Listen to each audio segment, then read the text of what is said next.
रामकृष्ण हरी, हर हर महादेव. कसे आहेत सर्व? आनंदातच असणार, आनंदातच राहा.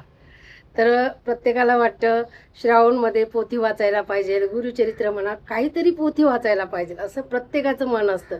पण काय असतं, वेळेच्या अभावी ड्युटीला जाणारे माझ्या महिला किंवा माझे दादा, शेतात जाणारे, घरामध्ये लहान बाळ असतं, प्रपंच मोठा असतो, त्याच्यामधून वेळ मिळत नाही आणि मन तर भरपूर असतं. मग आहे ना, सोपं करून सांगते एकदम, स्वामीचरित्र वाचा.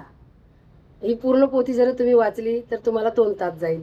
याच्यात 21 अध्याय असतात स्वामीचरित्रातून. जर पूर्ण पोथी तुम्हाला नाही जमत असेल, ते पण अजून सोपं करून सांगते. रोजचे 3 अध्याय वाचा, स्वामींची सेवा करा, स्वामी भक्तीत लीन व्हा. ब्रह्मांडाचा मालक आहे, ब्रह्मांडाचा धनी आहे. तो दिल्याशिवाय राहणार नाही, तुम्ही केल्याशिवाय राहू नका. स्वामीचरित्र तरी वाचा आणि श्रावणमध्ये मी काहीतरी सेवा केली भगवंताची याचा आनंद घ्या आणि मन भरून श्रावण करा. आणि माझ्यासोबत मनावर आता रामकृष्ण हरी, हर हर महादेव.